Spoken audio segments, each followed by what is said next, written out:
থানার উদ্যোগে আয়োজিত আজকের এই অগ্রসর কর্মী শিক্ষা শিবিরে উপস্থিত বাড্ডা পশ্চিম থানার কর পরিষদের অন্যতম সদস্য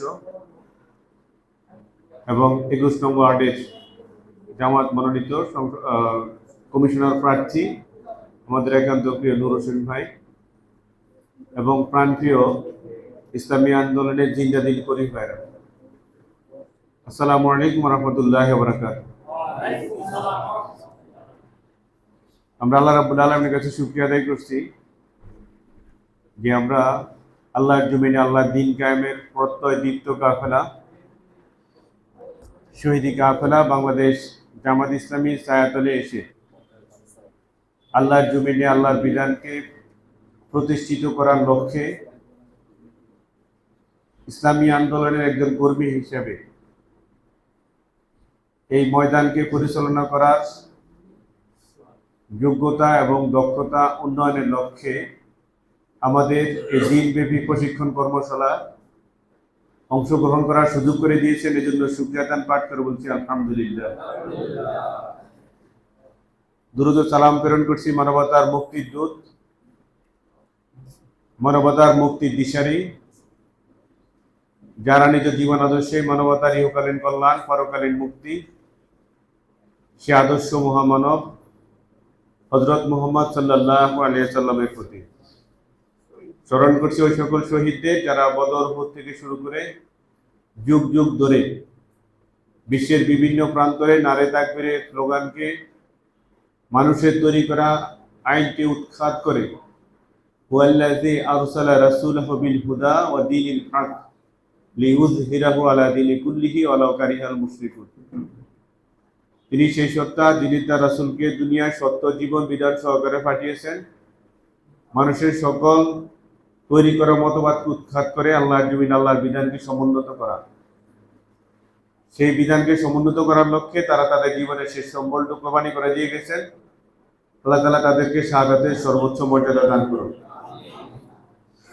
সম্মানিত ভাইয়েরা, আমার আলোচনা হচ্ছে আত্মগঠন ও মান উন্নয়ন। এই আলোচনাটা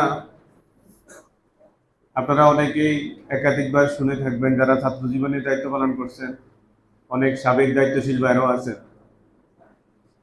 এই আলোচনাটা আমরা অনেকেই শুনছি, যারা শুনছি তারা তো একটু রিভিউ করে নিচ্ছি, আর যারা শুনি নাই তারা ইনশাল্লাহ নোট করব এবং আমাদেরকে ফিডব্যাক দিয়ে সহযোগিতা করবেন ইনশাআল্লাহ। এখানে আলোচনার বিষয় হলো দুইটা। এক নম্বর বিষয় হলো আত্মগঠন, দুই নম্বর বিষয় হলো মান উন্নয়ন। কয়টা বিষয় এখানে? দুইটা বিষয়। বাপি ভাই বলেন কয়টা বিষয়? কি কি? আত্মগঠন ও মান উন্নয়ন। আমরা প্রথমে আসি, আত্মগঠন কি? আত্মগঠন মানে কি? আত্ম মানে কি? নিজ, অর্থাৎ নিজের জীবন গঠন করা। এটাকে আরবিতে বলা হয় তাজকিয়ায়ে নফস। কি বলা হয়? এই তাজকিয়ায়ে নফস মানে হচ্ছে আত্মার পরিশুদ্ধি। আত্মার কি? পরিশুদ্ধি। এই আত্মার পরিশুদ্ধি শব্দটা বিভিন্ন অর্থে ব্যবহৃত হয়। এক নম্বর হলো উপযোগী হওয়া বা যোগ্য হওয়া। উপযোগী বা যোগ্য হওয়া, ইংরেজিতে বলা হয় to suit, be fit for. দুই নম্বর হচ্ছে উন্নতি বা প্রবৃদ্ধি। তিন নম্বর হচ্ছে দোষ মুক্ত করা। তাহলে প্রথমটা কি ভাই? উপযোগী বা যোগ্য হওয়া। দুই নম্বর হচ্ছে উন্নতি বা প্রবৃদ্ধি। তিন নম্বর হচ্ছে দোষ মুক্ত করা, ভিন্ডিকেট, আর ইংরেজিতে বলা হয় মেক ফ্রি ফ্রম ব্লেম। 4 নম্বর হচ্ছে পবিত্রতা, 5 নম্বর হচ্ছে খাঁটি, দোষ মুক্ত, পাপ মুক্ত। তাহলে কয়টা অর্থ বললাম ভাই আমরা? একজন কি বলতে পারবেন? পিছন থেকে একজন ভাই বলেন। আতাউর ভাই।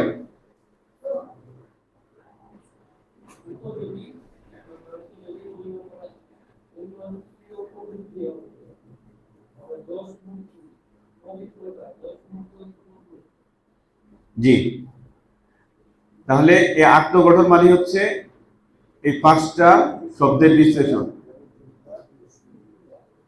আচ্ছা, এরপরে আমরা আসি যে নফস। নফস শব্দের বিশ্লেষণ। নফস কি?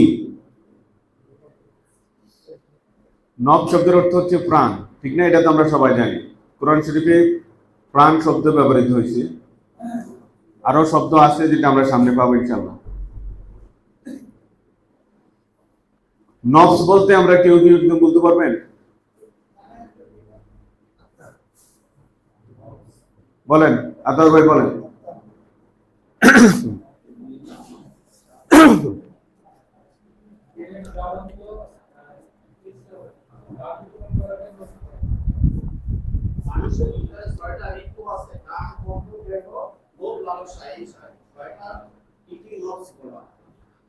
মাশাআল্লাহ। আর আতাউর ভাই কি বলছিলেন?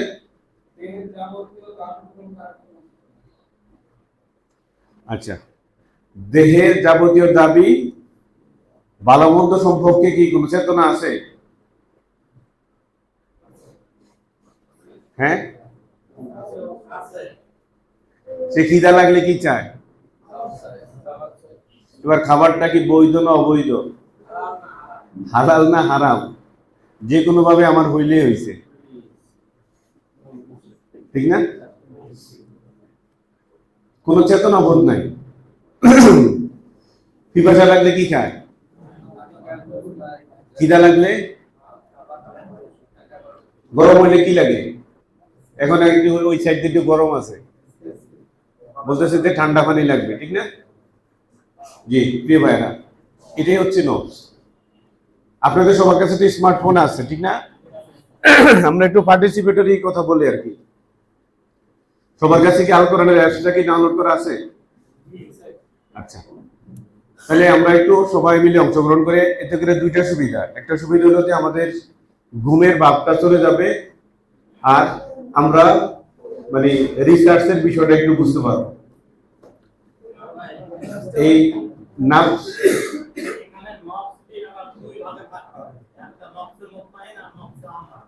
জি আমরা আসতেছি। মাশাআল্লাহ, সুন্দর কথা বলছেন। এই নফস সম্পর্কে কি বলা হয়েছে এটা আমরা একটু জেনে নিই। শুরুতে আমরা যাই সূরা নাজিয়াতের 40 থেকে 41 নম্বর আয়াত। সূরা নাজিয়াত 40 থেকে 41 পাইছেন?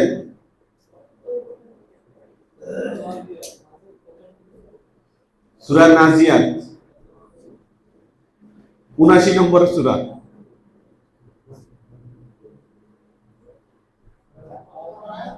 চল্লিশ থেকে 41 আল্লাহ তাআলা সেখানে কি বলতেছেন? ওয়া আম্মা মান খাফা মাকামা রাব্বিহি ওয়া নাফসান আনিল হাওয়া ওয়া নাহান নাফসা আনিল হাওয়া ফাইনাল জান্নাতা হিয়াল মাওয়া। কি সুন্দর কথা না? আচ্ছা, আমাদের মতিন ভাই একটু অর্থটা বলেন। আপনার কাছে আছে না? অ্যাপস আছে? আচ্ছা, সামনে থেকে একজন বলেন। আব্দুল সবুর ভাই অর্থটা বলেন। যে ব্যক্তি নিজের রবের সামনে এসে দাঁড়াবার ব্যাপারে শুনেছিল এবং নফসকে খারাপ কামনা থেকে বিরত রেখেছিল, তার ঠিকানা হবে জান্নাত। যে ব্যক্তি রবের সামনে এসে দাঁড়াবার ব্যাপারে ভীত ছিল এবং নফসকে খারাপ কামনা থেকে বিরত রেখেছিল, ফাইনাল জান্নাতা হিয়াল মাওয়া, তার ঠিকানা হবে কি? তার মানে নিজের নফসকে যে যত বেশি কন্ট্রোল করতে পারবে তার ঠিকানা কোথায় হবে? নফসের ধর্ম কি? সে শুধু ভোগ করতে চায়, ঠিক না? এখন যারা যুবক আছে তাদের কাছে পর্নোগ্রাফি একটা ভোগের বিষয়, অশ্লীলতা, ঠিক না? এরপরে যারা আমরা একটু মানে বয়স্ক, তাদের কাছে অর্থটা একটা বড় ফ্যাক্টর, ঠিক না? আমার এখন একটা ফ্ল্যাট কিনা দরকার, একটা ভালো চাকরি করা দরকার, বা পরিবারকে সুন্দর রাখার জন্য আরো টাকার দরকার। এই জন্য দেখবেন যে দিনও পরিশ্রম করে, রাতও পরিশ্রম করে, শুধু উদ্দেশ্য একটাই, পরিবারকে একটু সুখী রাখা, বাচ্চাদেরকে একটু সুখে রাখা, ঠিক না? এই কাজ করতে যে সে তার আল্লাহকে ভুলে যায়, নামাজ রোজা সব কিছু কি ভুলে যায়। নামাজ একটু পরে পড়বো, সমস্যা নাই, কাজটা শেষ করি আগে, ঠিক না? অথচ আল্লাহ বলছেন কি, যে কাজকে বলো না, নামাজকে বলো না, কাজ আছে, কাজকে বলো না, নামাজ আছে। আচ্ছা, এরপরে দেখেন সূরা আনআমের 151 নম্বর আয়াত। সূরা আনআম আপনারা একটু লিখে নিয়েন, সাথে করে সার্চিং করেন, তাহলে আমাদের আলোচনাটা ফলপ্রসূ হবে। সূরা আনআমের 151 নম্বর আয়াত। সূরা আনআম 6 নম্বর সূরা।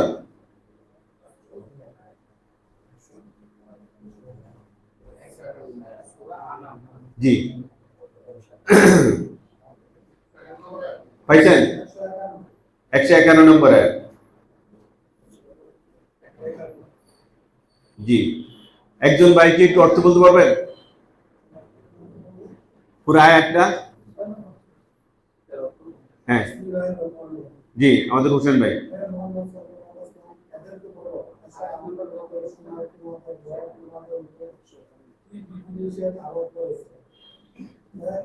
তার সাথে কর্ম শরীর করানো, দুই পিতামাতার সাথে সম্পর্ক দরিদ্র হয়ে নিজের সন্তানকে হত্যা করানো, তোমাদেরকে জিজ্ঞাসা করছে এবং তাদেরকে বলো যা প্রকাশ্যে বা গোপনে অসীম বিষয় তাদের কাছে না যাবে না, আল্লাহকে বাহ্যিক মর্যাদা দান করেছেন, এই সম্পর্কে তারা তাকে ধ্বংস করে না। তিনি তোমাদের এই বিষয়গুলি নির্দেশ করেছেন, সব একত্রিত কাজ করবে। জি, তাহলে এখানে নাফসের কথা বলা হয়েছে কি, ওয়ালা তাকতুলুন নাফসাল্লাতী হারামাল্লাহু ইল্লা বিল হক যালিকা ওয়াসাকুম বিহি লাআল্লাকুম তাআকিলুন। অর্থাৎ যে প্রাণকে আল্লাহর যে প্রাণকে মর্যাদা দান করছে ন্যায়সঙ্গতভাবে তারা তাকে ধ্বংস করো না। তিনি তোমাদের এই বিষয়গুলো নির্দেশ দিয়েছেন, সম্ভবত তারা তোমরা ভেবে চিন্তে কাজ করে। তাহলে আমরা এখানে নাফসের একটা সংজ্ঞা পাইলাম, ঠিক আছে? এরপরে আমরা যাই সূরা বনী ইসরাঈলের 33 নম্বর আয়াত।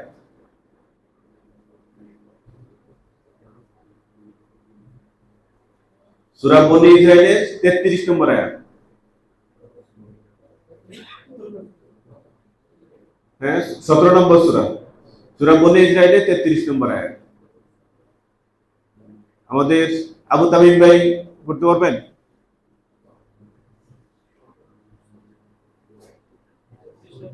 জি, অর্থ বললেন হবে।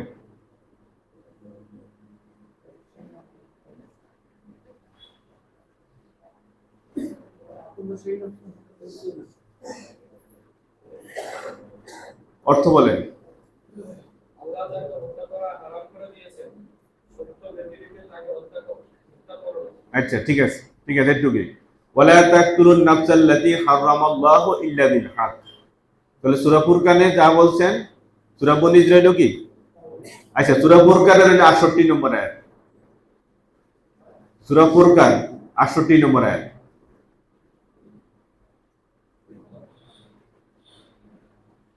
ওয়াল্লাযীনা লা ইয়াদউনা মা'আল্লাহি ইলাহান আখারা ওয়া লা ইয়াকতুলুনান নাফসাল্লাতী হারামাল্লাহু ইল্লা বিল হক। এখানে কি এই নফসের কথা বলা হয়েছে, ঠিক না? জি, তাহলে মোটামুটি আমরা নফস সম্পর্কে একটা আইডিয়া পাইলাম। কোথা থেকে পাইলাম? আল কোরআন থেকে। এরপরে আসি নফসের তিনটা অবস্থা। নফসের কয়টা অবস্থা? তিনটা অবস্থা। এক নম্বর অবস্থা হলো নফসে আম্মারা। এই নফসে আম্মারা সম্পর্কে বলা হয়েছে সূরা ইউসুফের 53 নম্বর আয়াতে। সূরা ইউসুফের কত নম্বর আয়াত? 53 নম্বর আয়াত। চলেন আমরা একটু ঘুরে আসি।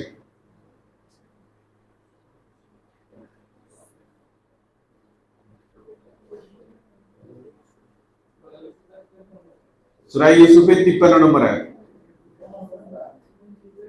12 নম্বর সূরা।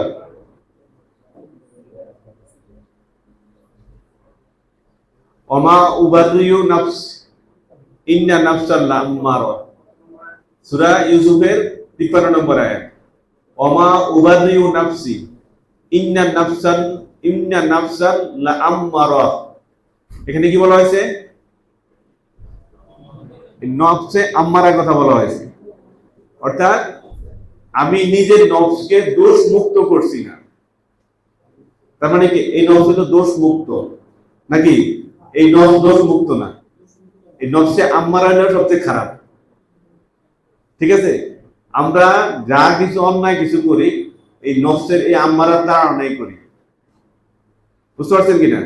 যত খারাপ কাজ করি, মিথ্যা কথা বলি, গীবত করি, চগলখুরি করি, সুদ খাই, ঘুষ খাই এবং অন্যায়ভাবে মানুষের অর্থ আত্মসাৎ করি, এই সব কিছু মূল কেন্দ্রবিন্দু হলো কি?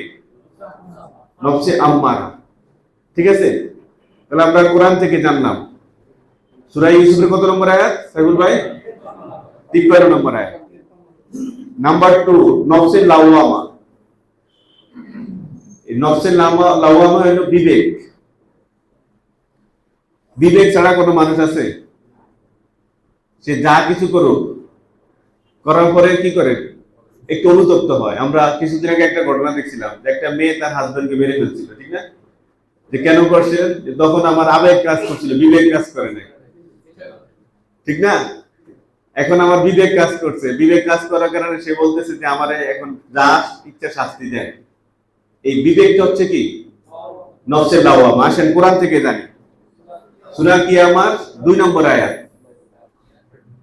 সূরা কিয়ামার কয় নম্বর আয়াত? 2 নম্বর আয়াত। কি লেখা আছে এখানে?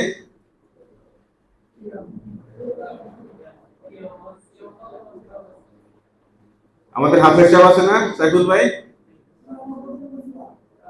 সূরা কিয়ামা হলো 75 নম্বর সূরা, এই 2 নম্বর আয়াত। ঠিক আছে, ওয়ালা উকসিমু বিন নাফসিল লাওয়ামা।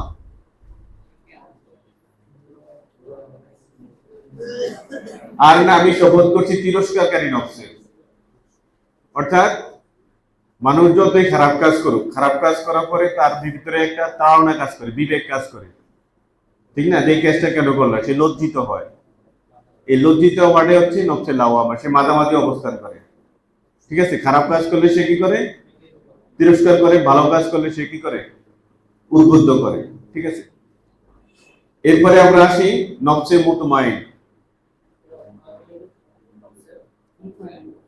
হ্যাঁ, এই নফসে মুতমাইন হচ্ছে সবচেয়ে উত্তম নফস। যে নফস কি করতে পারে? এই নফসে আম্মারাকে নিয়ন্ত্রণ করে। তার কাছে সবসময় সৎ কাজ করতে ভালো লাগে, আল্লাহর ইবাদতে মরকুল থাকতে ভালো লাগে। ঠিক আছে, আর সে যখন কোনো কাজ করে কারোর উপর একটা পরিচিত হয়। আর আল্লাহ রাব্বুল আলামিন এই নফসকে আবার কি করছেন? সংবর্ধনা করছেন সূরা কদর, ঠিক না? শেষের দিকে ইয়া আইয়াতুহান নাফসুল মুতমাইন্না ইরজি'i ইলা রাব্বিকি রাদিয়াতাম মারদিয়া ফাদখুলি ফি ইবাদি ওয়াদখুলিল জান্নাহ।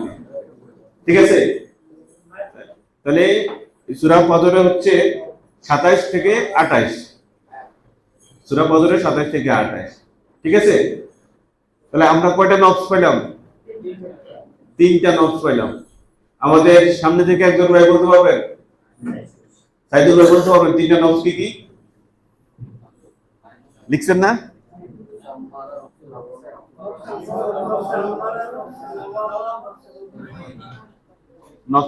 নফসে আম্মারা, তারপরে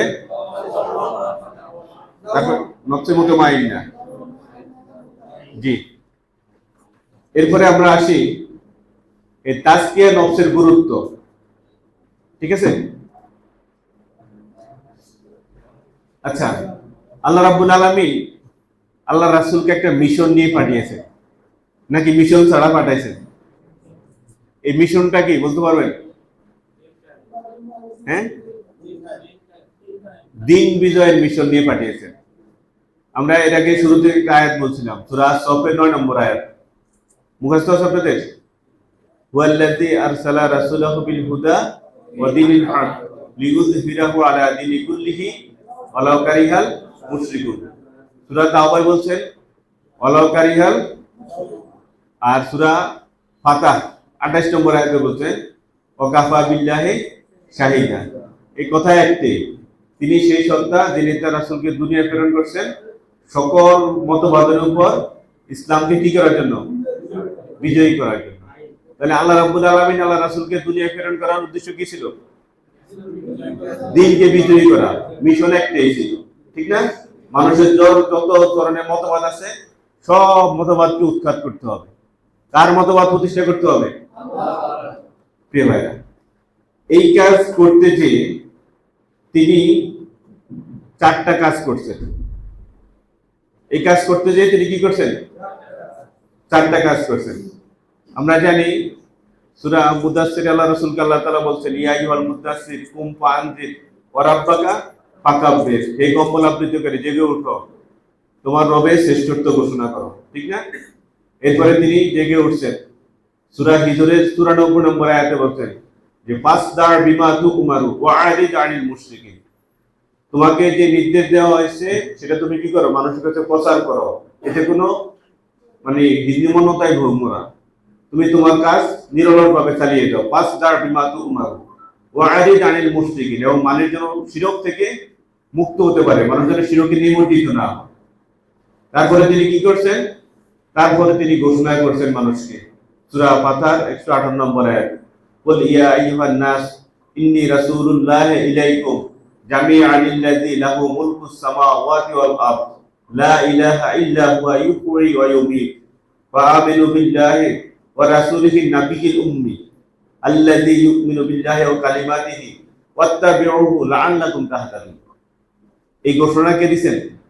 রাসূল সাল্লাল্লাহু আলাইহি ওয়াসাল্লাম দিবেন। কার পক্ষ থেকে আসছেন? সেই আল্লাহর পক্ষ থেকে, যিনি আসমান এবং জমিনের মালিক, জীবন মৃত্যুর মালিক। তারপরে তোমরা ঈমান আনো ওই আল্লাহর প্রতি এবং ওই উম্মি নবীর প্রতি। এরপরে বলছে যে ঈমান আনবে আল্লাহর প্রতি এবং এই কালিমার প্রতি, এই কোরআনের প্রতি, এবং ঈমান আনলেই ক্ষান্ত হবে না, অনুসরণ করবে। ফাত্তাবিউহু লাআল্লাকুম তাহতাদুন, সে কি পাবে? হিদায়াত পাবে। এই যে দিন বিজয়ের মিশন নিয়ে রাসূল সাল্লাল্লাহু আলাইহি ওয়াসাল্লাম কি করছেন? আহ্বান জানাইছেন, ঠিক না? এরপরে তার কাজ কি হবে? তিনি কয়টা কাজ করছেন সেটা আল্লাহ রাব্বুল আলামিন তাকে নির্দেশ দিয়ে দিয়েছেন। সূরা বাকারার 129 নম্বর আয়াত। কয়টা কাজ করছেন? 4টা কাজ করছেন। দেখেন আপনারা সূরা বাকারার 129 নম্বর আয়াত, যেখানে ইব্রাহিম আলাইহিস সালাম আল্লাহর কাছে দোয়া করছিলেন, ঠিক না? কি দোয়া করছিলেন? রব্বানা ওয়াবা'আথ ফীহিম রাসূলাম মিনহুম ইয়াতলু আলাইহিম আয়াতিকা ওয়া ইউআল্লিমুহুমুল কিতাবা ওয়াল হিকমা ওয়া ইউযাক্কিহিম ইন্নাকা আনতাল আজিজুল হাকিম। হে আমার রব, এদের মধ্য থেকে অর্থাৎ আমার এই জাতি থেকে একজন রাসূলকে পাঠান, যিনি কি করবেন? 1 নম্বর হলো আয়াত পাঠ করে শোনাবেন, ইয়াতলু আলাইহিম আয়াতিনা, এরপর আয়াতিকা, এরপর হচ্ছে ওয়া ইউআল্লিমুহুমুল কিতাবা, এবং তাদের কিতাব ওয়াল হিকমা, এবং কিতাব ও হিকমা কি করবেন? শিক্ষা দিবেন। ওয়া ইউযাক্কিহিম, এবং তাদেরকে জীবন পরিশুদ্ধ করবেন, সুসজ্জিত করবেন। কে করবেন এই কাজটা? যে রাসূল পাঠাবেন ওই রাসূলের এই কাজটা থাকবে। এরপরে সূরা বাকারার 151 নম্বর আয়াত, সেখানে কি বলছেন? কামা আরসালনা ফীকুম রাসূলাম মিনকুম ইয়াতলু আলাইকুম আয়াতিনা ওয়া ইউযাক্কিহিম ওয়া ইউআল্লিমুকুমুল কিতাবা ওয়াল হিকমা ওয়া ইউআল্লিমুকুম মা লাম তাকুনু তা'লামুন। যেমনি ভাবে তোমরা এই জিনিস থেকে সাফল্য লাভের সৌভাগ্য অর্জন করছো যে আমি তোমাদের মধ্যে স্বয়ং তোমাদের থেকে একজন রাসূল পাঠিয়েছি, যে তোমাদেরকে আমার আয়াত পড়ে শোনায়, তোমাদের জীবনকে পরিশুদ্ধ করে সুসজ্জিত করে, তোমাদেরকে কিতাব ও হিকমত শিক্ষা দেয়, এবং এমন সব কথা তোমাদের শেখায় যা তোমরা কি জানতা না। তাহলে আল্লাহ রাসূলের কাজ কয়টা ছিল? 4টা। কয়টা কাজ? 1 নম্বর হলো কি? তিলাওয়াতে আয়াত। 1 নম্বর কাজ ছিল কি? তিলাওয়াতে আয়াত, অর্থাৎ মানুষকে কোরআন শোনাবেন। ঠিক আছে? কিভাবে শোনাবেন?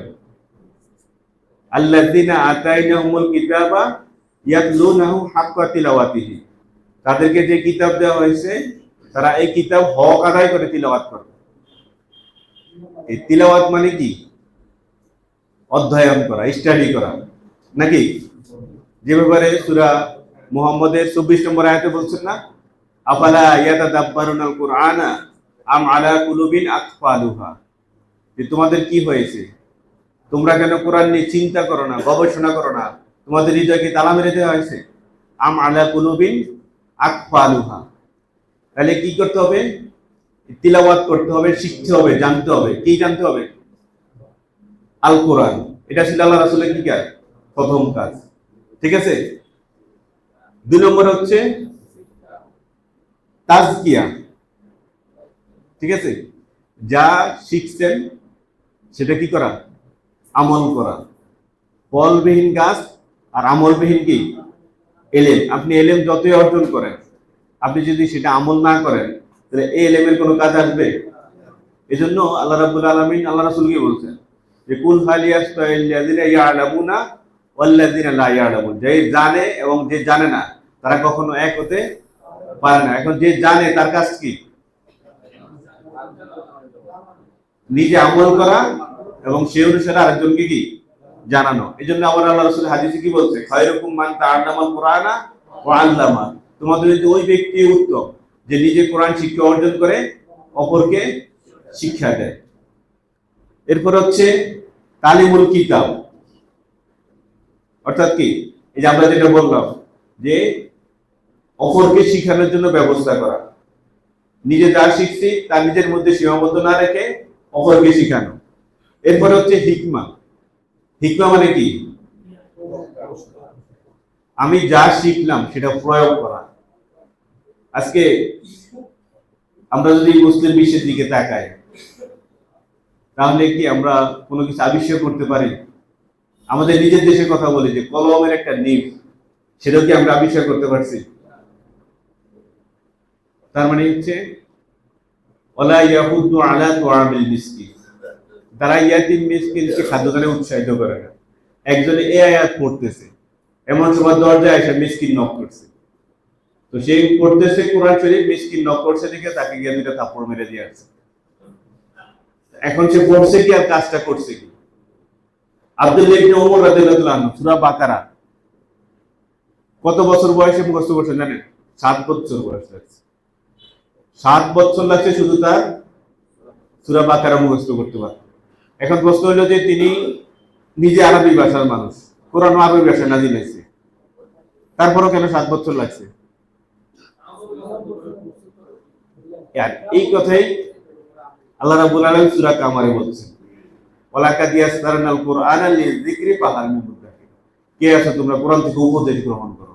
কোরআনকে সহজ ভাষায় নাযিল করা হয়েছে, ঠিক না? তার মানে কোরআনের যে আয়াতগুলো আমাদের সামনে আসবে, যে আয়াতগুলো আল্লাহ রাসূলের সাহাবীরা যে আয়াত আসতো ওই আয়াতে সম্পূর্ণরূপে আমল করতেন, ঠিক কি না? যার কারণে আব্দুল্লাহ ইবনে ওমরের আরবি ভাষায় নাযিল হওয়া সত্ত্বেও, আরবি ভাষা শিখা সত্ত্বেও তার 7 বছর লাগছে। আর এই কারণে কোরআন থেকে মানুষ বিভিন্ন জিনিস কি করতে পারে? আবিষ্কার করতে পারে। আজকে আমরা এই ফিনল্যান্ডের নাম যদি আপনারা শুনেন, মানে ওইখানে আমাদের যারা আছে তারা বলতেছে যে এত চমৎকার একটা রাষ্ট্র, শুধু ঈমানটা তাদের নাই, আর বাকি সবকিছু ঠিক আছে। বুঝতে পারছেন কিনা? আর আমরা মুসলমানের কথা যদি চিন্তা করেন যে আমাদের সারাউন্ডিং এরিয়া কত পার্সেন্ট লোক নামাজ পড়ে, যারা নামাজ পড়ে কত পার্সেন্টের তেলাওয়াত শুদ্ধ আছে, ঠিক না? এই চিন্তাটা করলে কিন্তু আমাদের সমাজের বাস্তব চিত্রটা চলে আসে। তাহলে আল্লাহ রাসূল যে 4টা কাজ করছেন, এই 4টা কাজ ব্যতীত, এই 4টা স্টেপ ব্যতীত কোন রাষ্ট্রে ইসলামী সমাজ কায়েম করা কি সম্ভব হবে? সম্ভব হবে? সম্ভব হবে না। তাহলে কয়টা কাজ? 4টা কাজ। 1 নম্বর কাজ হলো তিলাওয়াতে আয়াত, 2 নম্বর হলো তাজকিয়া, 3 নম্বর হচ্ছে তালিমুল কিতাব, 4 নম্বর হচ্ছে হিকমা। ঠিক আছে? আচ্ছা, এবার আসেন এটার সাথে আমাদের কি সম্পর্ক সেটা আমরা পরে আলোচনা করি। তাজকিয়া তথা আত্মগঠনের প্রধান দিক হলো 2টা। আত্মগঠনের দিক কয়টা? দুইটা। এক নম্বর হলো ব্যক্তিগত তাজকিয়া। এক নম্বর হলো কি? ব্যক্তিগত তাজকিয়া। দুই নম্বর হলো সামাজিক তাজকিয়া। সূরা হামিমার সিজদার 33 নম্বর আয়াত আপনাদের মুখস্থ আছে? আল্লাহ তাআলা বলতেছেন, ওমান আহসানু কাওলা মিম্মান দাআ ইলাল্লাহ ওয়া আমিলা সালিহান ওয়া ক্বালা ইন্নানি মিনাল মুসলিমিন। যে তার কথা হচ্ছে, কার কথা উত্তম হতে পারে? যে মানুষকে আল্লাহর দিকে ডাকে, নিজে নেক আমল করে এবং বলে আমি মুসলমানদের অন্তর্ভুক্ত। তার মানে কি? আগে নিজের আমল করতে হবে, নিজেকে মুসলমান বানাতে হবে। নিজে যদি মুসলমান না হয়, আরেকজনকে দাওয়াত দেওয়া কেটে সুন্দর হবে? ঠিক না? আমরা দেখছি প্রথম আলো একটা স্লোগান দিছে, বদলে যাও বদলে যাও। অথচ কোরআন শরীফে স্লোগান কবে দিছে? 1400 বছর আগে দিছে, ঠিক না? সূরা আস-সাফে, কাবুরা মাকাতান ইনদাল্লাহি আন তাকুলু মা লা তাফআলুন। তোমরা এমন কথা বলো না যেটা নিজেরা করো না। তার মানে কোরআন কত বছর আগে বলছে? কিন্তু প্রথম আলোর কথাটা সবাই দেখি খুব সুশীল সমাজ থেকে সবাই গ্রহণ করে, কিন্তু কোরআন যে বলছে সেখানে কেউ যায় না। এটা হলো কি আমাদের ব্যর্থতা। অন্ধকারের মাঝে আলো খুঁজতে চাই, ঠিক আছে? অন্ধকারের মাঝে কি খুঁজতে চাই? আলো খুঁজতে চাই। প্রিয় ভাইরা, তাহলে প্রথম তাজকিয়া হচ্ছে কি? ব্যক্তিগত তাজকিয়া। অর্থাৎ আমার নিজেকে তৈরি করতে হবে। আর নিজে তৈরি হলে কি হবে? সমাজ তৈরি হবে। এখন নিজেকে যদি আমি সেভাবে তৈরি করতে না পারি, আমাদের আনোয়ার ভাই কি বলেন? আগে কি তৈরি করতে হবে? নিজেকে তৈরি করতে হবে, তারপরে সমাজ তৈরি করতে হবে। দুই নম্বর হলো সামাজিক তাজকিয়া। এখন সমাজ যদি পবিত্র হয়, তাহলে রাষ্ট্রের কি কল্যাণ হবে? সমাজ যদি ঠিক হয়, তাহলে তো রাষ্ট্র অটোমেটিকলি ঠিক হয়ে যাবে। কি বলেন? আমি ব্যক্তি যদি ঠিক হয়, তাহলে আমার পরিবার ঠিক হবে। পরিবার যদি ঠিক হয়, তাহলে সমাজ ঠিক হবে। আর সমাজ ঠিক হলে রাষ্ট্র ঠিক হবে। তাহলে আমাদের মূল কাজটা কোথায়? আমি একটু প্রাসঙ্গিক কথা বলি। আমাদের অনেকেই বলেন যে এইবারকে আমরা কেন ক্ষমতা আসতে পারলাম না। লোকজন আমাদেরকে ভোট দিছে, কোনো সন্দেহ নেই, ঠিক না? কিন্তু এই ভোটটা লোকজন কাকে দিছে? এই ভোটটা দিছে লোকজন যে আল্লাহর আইন চাই, সৎ লোকের শাসন চাই, ন্যায় বিচারের জন্য দিছে, ঠিক না? এটা তার একটা কাজ ছিল। এই ভোটকে আমরা রক্ষা করতে পারিনি। এই কাজটা কার ছিল? যারা ভোট দিছে তাদেরই তো ছিল, নাকি? আমরা কারা? আমরা যারা নেতৃত্ব দিচ্ছি, উদ্দেশ্যটা কি? আর যারা ভোট দিচ্ছে তাদের উদ্দেশ্য কি ছিল? তারা তাদের দায়িত্ব কতটুকু পালন করছে? শুধু তাদের ভোট দেওয়া কি দায়িত্ব ছিল? আর কোনো দায়িত্ব ছিল না? যেদিন তারা তাদেরকে ভোট দেওয়ার দায়িত্বের পাশাপাশি ভোট রক্ষা করার দায়িত্ব নিবে, সেদিনে ন্যায় ইচ্ছা প্রতিষ্ঠিত হবে। আপনারা কি মনে করেন? যেদিন সে ভোট দিবে এবং ভোট রক্ষা করার দায়িত্ব কাজে নিবে, সেদিনেই এই দেশে ন্যায় ও ইচ্ছা প্রতিষ্ঠিত হবে। তার আগ পর্যন্ত তার হবে না, ঠিক না ভাই? কারণ আমরা যারা বুঝছি, এজন্য আমরা জীবন বাজি রেখেও চেষ্টা করি যে ভোটটা রক্ষা করা। আর তারা যতটুকু বুঝছে অতটুকু দায়িত্ব পালন করছে। তার মানে কি আমাদের বুঝ অনেক অনেক দূর বাকি আছে। এই জন্য এই বুঝ না আসা পর্যন্ত এই দেশে কল্যাণ, ইসলামী কল্যাণ রাষ্ট্র গঠন হবে না। আমাদের যারা দায়িত্ব নিচ্ছে, আমাদের কাজ হলো প্রত্যেক মানুষের কাছে যাওয়া এবং এই ব্যক্তিগত তাজকিয়া গঠন করার জন্য আহ্বান জানানো, ঠিক কিনা? জি। এরপরে আসেন যে ব্যক্তিগত তাজকিয়ার বিভিন্ন দিক আছে। এক নম্বর হলো ঈমানের তাজকিয়া। এক নম্বর কি? ঈমানের তাজকিয়া। ঈমানের তাজকিয়া কি? ঈমানের মৌলিক দিক কয়টি? আজকে ধারা 2 আপনারা তো সবাই মোটামুটি গ্রুপ স্টাডি করছেন। আমাদের কাছে রিপোর্টও আছে খুব সুন্দর, লা ইলাহা ইল্লাল্লাহ মুহাম্মাদুর রাসূলুল্লাহ। এর মানে কি?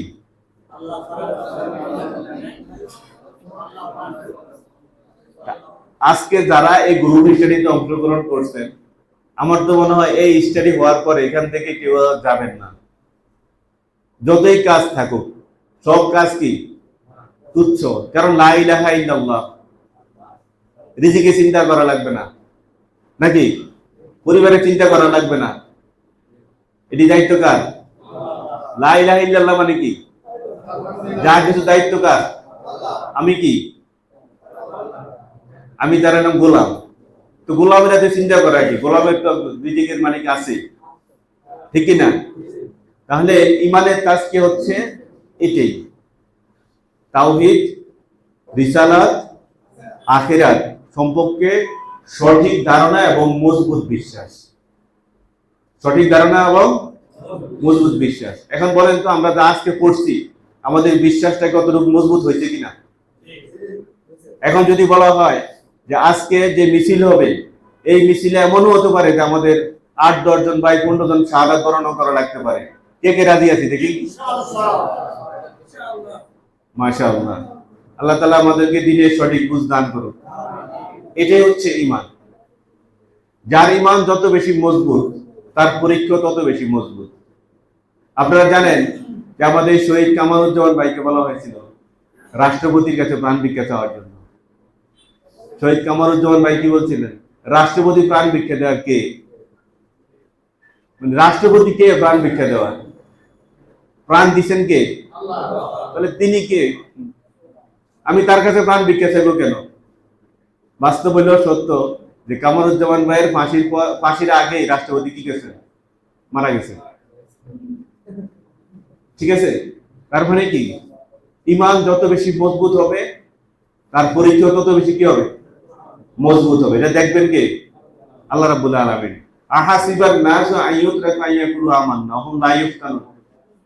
তোমরা কি মনে করছো আমরা ঈমান আনছি কথা বললে তোমাদের ছেড়ে হবে, তোমাদের পরীক্ষা করা হবে না? আল্লাহ অবশ্যই দেখে নিতে চান কে সত্যবাদী আর কে মিথ্যাবাদী। 2 নম্বর হলো ইলমে তাজকিয়া। ঈমানের পরে কি লাগবে? ইলম লাগবে। আপনি ঈমান আনলাম, এরপরে আপনার সাথে আর পড়াশোনা নাই, ঠিক না? জানলেন না কিভাবে ঈমানের প্রতি অবিচল থাকতে হবে, আপনি জানলেন না ঈমানের দাবি কি, আপনি জানলেন না ঈমানের পথে টিকে থাকতে হলে আমার আরো করণীয় কি আছে, আপনি জানলেন না যে আমি ঈমান আনলাম, আমি ঈমানদার, এরপরে আমার সমাজের লোকজনকে কিভাবে ঈমানদার বানাতে হবে। এই জন্য আপনাকে কি করতে হবে? ইলম অর্জন করতে হবে, ঠিক না? কোরআন শরীফের প্রথম বাক্য কি? ইকরা বিসমি রাব্বিকাল্লাযী খলাক। ইকরা মানে কি? এই জায়গাটি আমরা ভুল করি। ইকরা মানে হচ্ছে স্টাডি করা। পড়া আর স্টাডি কি এক জিনিস? পড়া এবং স্টাডি এক জিনিস না। স্টাডিটা যখন আমরা করব, তারপরে কি আমরা আমল করব, কিন্তু আমরা করি উল্টাটা, আগে আমরা মানি তারপরে জানি।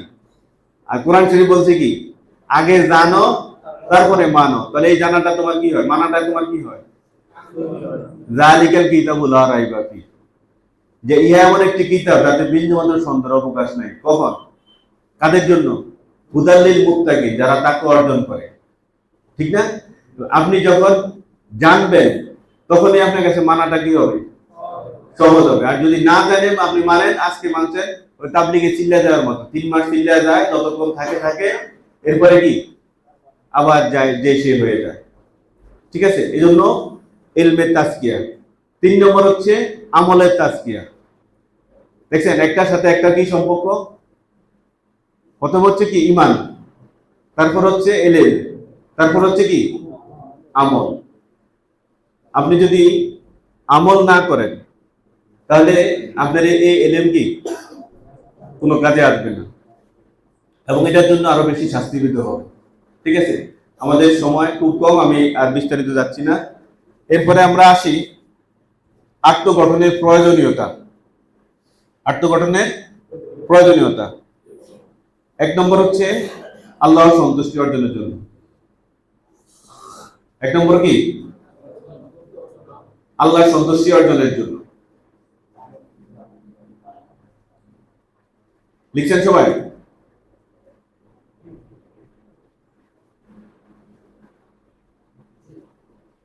আল্লাহ সন্তুষ্টি অর্জনের জন্য, ঠিক আছে।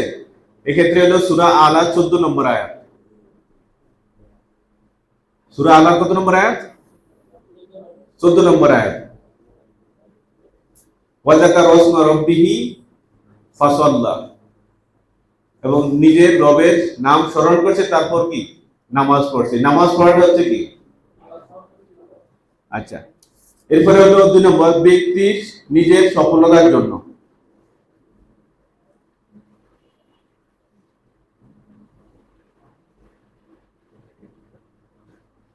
ব্যক্তির নিজের সফলতার জন্য। সূরা আশ-শামস 9 থেকে 10 নম্বর আয়াত। ক্বাদ আফলাহা মান যাক্কাহা, নিঃসন্দেহে সফল হয়ে গেছে সেই ব্যক্তি নফসকে পরিশুদ্ধ করছে, ঠিক আছে। সূরা আশ-শামসের 9 থেকে 10।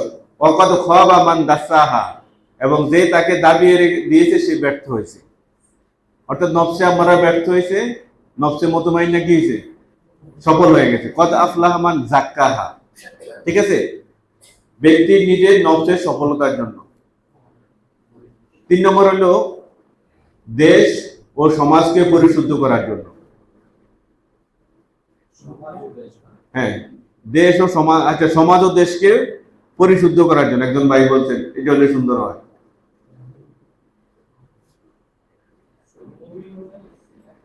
সূরা মুমিনুনের 4 নম্বর আয়াত।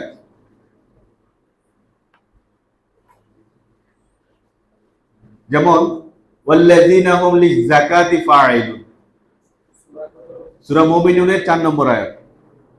যাকাতের পথে সক্রিয় থাকে। এখন যাকাত দিলে কি সমাজের কল্যাণ না অকল্যাণ? সমাজে যত কল্যাণ আছে সব কোথায়? যাকাতের মধ্যে নিহিত আছে। আমরা সেই বিস্তারিত ব্যাখ্যা গেলাম না।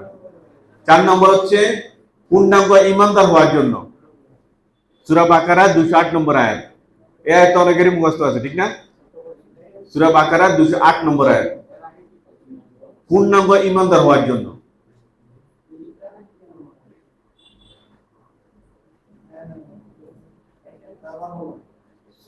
পূর্ণাঙ্গ ঈমানদার হওয়ার জন্য, সূরা বাকারা 208 নম্বর আয়াত।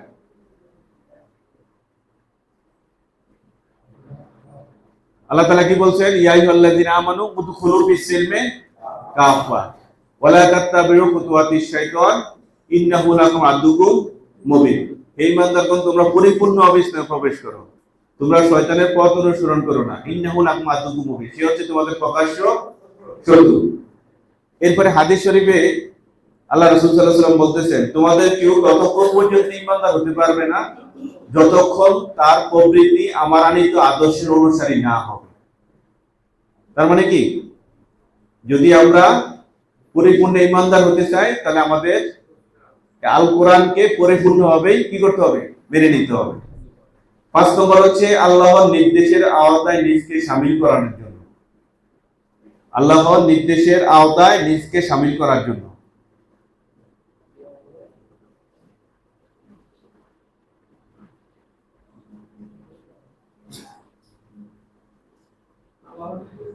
আল্লাহর নির্দেশের আওতায় নিজকে শামিল করার জন্য।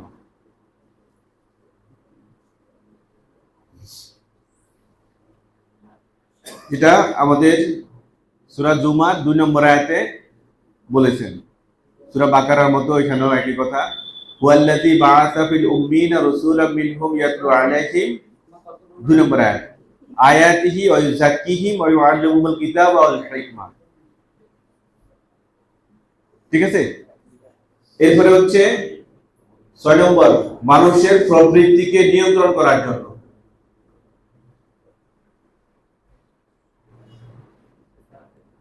মানুষের প্রবৃত্তিকে নিয়ন্ত্রণ করার জন্য।